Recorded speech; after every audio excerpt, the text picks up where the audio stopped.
Reasons behind recent stock market rally. Sensex 3,500 point चढ़ चुका है इन लास्ट 2 डेज। तो इसके पीछे के रीजंस क्या क्या है, कुछ स्पेसिफिक रीजंस के बारे में बात करेंगे इस वीडियो में। तो 4 रीजन के बारे में मैं यहाँ पे आप लोगों के साथ बात करने वाला हूँ।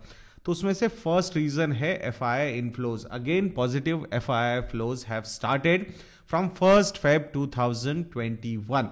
सो अगर जैन मंथ के लास्ट 5 ट्रेडिंग सेशंस हम देखेंगे तो लास्ट 5 ट्रेडिंग सेशंस में टोटल अगर अमाउंट हम देखेंगे तो 12,500 करोड़ रुपीस के फॉरेन इंस्टीट्यूशनल इन्वेस्टर्स के नेट आउटफ्लो हुए थे, यानी कि वो नेट सेलर्स थे रादर दैन नेट बायर्स, जो हमने रिसेंट पास्ट में देखा है। तो ये भी एक बहुत बड़ा रीजन रहा क्यों मार्केट इतना एग्रेसिवली गिरा। 3 से 4,000 पॉइंट मार्केट गिरा था in last 5 trading session of Jan 2021। But अभी 1 Feb में अराउंड 1 Feb 1400 करोड़ रुपए के नेट FII इनफ्लोज आए हुए हैं इंडिया में।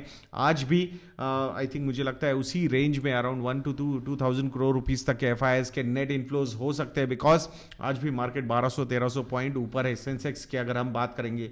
सो द फर्स्ट रीजन जो मेन कैटलिस्ट होता है किसी भी मार्केट रैली का, एटलीस्ट इमर्जिंग मार्केट में तो फॉरेन इंस्टीट्यूशनल इन्वेस्टर्स ही होते हैं।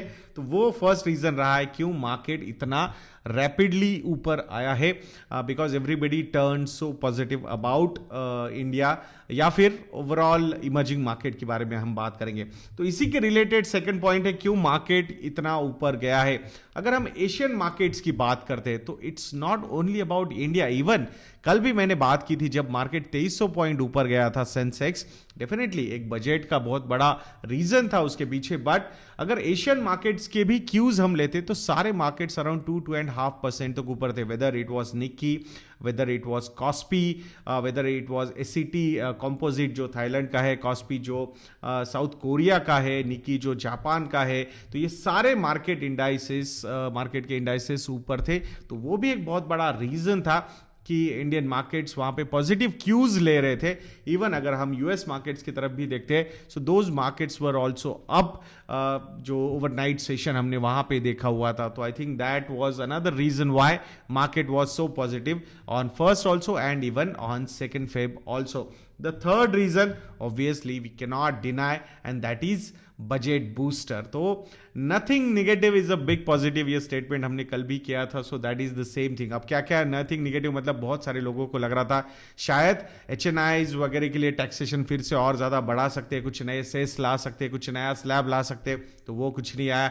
कॉर्पोरेट टैक्स रेट जो कम किया था सितंबर 2019 में, शायद ऐसा लोगों को लग रहा था कि because government now requires a lot of revenues, तो वो टैक्सेशन शायद वापस गवर्नमेंट बढ़ा सकता है। तो वो टैक्सेशन भी नहीं बढ़ा। बहुत सारे लोगों को लग रहा था बहुत सारे सेस वहां पे लग सकते हैं, कोविड सेस, कोविड-19 cess and all those things.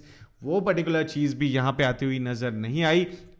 So overall government ने जो फोकस रखा वो कैपिटल एक्सपेंडिचर पे रखा। It means government wants to create long term assets. Infrastructure development is the best asset government can build, और उसके वजह से बहुत सारे मल्टीप्लायर इफेक्ट में जॉब्स क्रिएट हो सकते हैं। Direct and indirect jobs gets created because of capital expenditure. अब उसके अलावा दूसरा ऑप्शन क्या था गवर्नमेंट के पास कि भाई फ्री पैसे वापस अकाउंट में डालते रहो, डायरेक्ट बेनिफिट ट्रांसफर करते रहो। बट उससे कोई लॉन्ग टर्म डिमांड आ सकती है क्या? नहीं।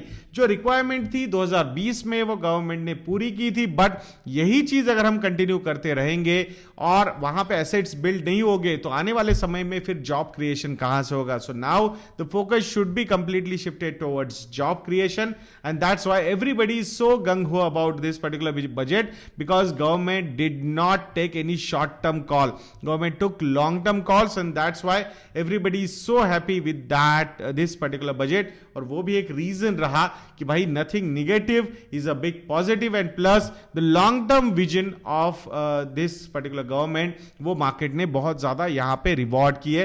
विल नॉट गो पॉलिटिकल, तो यहां पे वो डिस्कशंस नहीं करेंगे। कोई भी मेजोरिटी गवर्नमेंट यही कॉल लेती है, ऐसा मेरा कहना है। सो लेट अस ऑल सी क्या क्या होता है। सो ये 3 रीजन रहे। And last but not the least, वो है बैड बैंक कंसेप्ट। तो इस पे भी जल्द ही कुछ डिटेल्ड वीडियोस आप लोगों के लिए बनाएंगे कि क्या कंसेप्ट है ये एग्जैक्टली और कैसे गवर्नमेंट इसको टारगेट कर रहा है, कितने अमाउंट्स के लोन वो वहां पे ट्रांसफर करना चाहता है, कैसे वो सेल करना चाहता है, कैसे उससे फिर पैसे आ सकते हैं एंड कैसी ये बैंकिंग इंडस्ट्री में ये जो एनपीए का मेस हुआ है ये कंट्रोल आने वाले समय में किया जा सकता है। तो बैड बैंक का कंसेप्ट लॉन्च करने की वजह से भी एक positive sentiment overall banking sector में आता हुआ नजर आ रहा है एंड स्पेसिफिकली वहां पे एलोकेशंस जो सबसे ज्यादा होते हैं, जो इंस्टीट्यूशनल इन्वेस्टर्स का पैसा आता है, जो एफआईआईस का रीजन हमने बात की है, वो मैक्सिमम पैसा जो आता है वो प्राइवेट सेक्टर बैंक्स में, retail oriented private sector banks में बहुत ज़्यादा होता है और उसी का रीज़न हमने देखा है, एक स्ट्रांग रैली प्राइवेट बैंक्स में आती हुई हमें नज़र आई है। एंड सो ये 4 रीजंस थे, तो एक बार फिर से रिपीट करते हैं। एफआईआईएस का इनफ्लो वापस पॉजिटिव हो चुका है।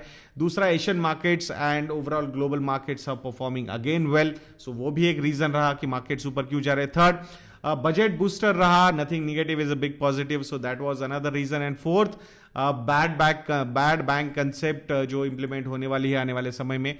तो ये 4 रीजन मेन रीजंस रहे क्यों मार्केट इतना अच्छा परफॉर्म करता हुआ नजर आ रहा है। तो मैं आशा करता हूं दोस्तों कि आपको ये वीडियो अच्छा लगा होगा। If you people feel we are doing a good job तो जरूर हमारी वेबसाइट investornet.in को विजिट कीजिए और वहां पे बजट 2021 ये कूपन कोड यूज करके you can get discounts between 20 to 35% on our model portfolios, जहां पे आपको हेल्प हो सकती है कि कैसे मॉडल पोर्टफोलियोज बिल्ड करने, कैसे पोर्टफोलियोज बिल्ड किए जा सकते हैं। देन स्टॉकोमीटर प्लस, जहां पे स्टॉक्स का रिसर्च हम प्रोवाइड करते हैं आप लोगों के लिए, एंड MF यज्ञ, जहां पे म्यूचुअल फंड्स को रिव्यू करते हैं हम, 200 प्लस म्यूचुअल फंड्स को एवरी मंथ हम रिव्यू करते हैं। तो ये सारे प्रोडक्ट्स पे आपको अच्छे खासे डिस्काउंट्स अवेलेबल है ऑन आवर वेबसाइट investornet.in, तो जरूर उसको विजिट कीजिएगा एंड इस चीज का लाभ उठाइएगा दोस्तों। और आपके कुछ क्वेरीज है, सजेशंस है तो कमेंट सेक्शन में लिखना मत भूलिएगा एंड वीडियो को लाइक करना, वीडियो को शेयर करना एंड चैनल को सब्सक्राइब करना मत भूलिएगा दोस्तों।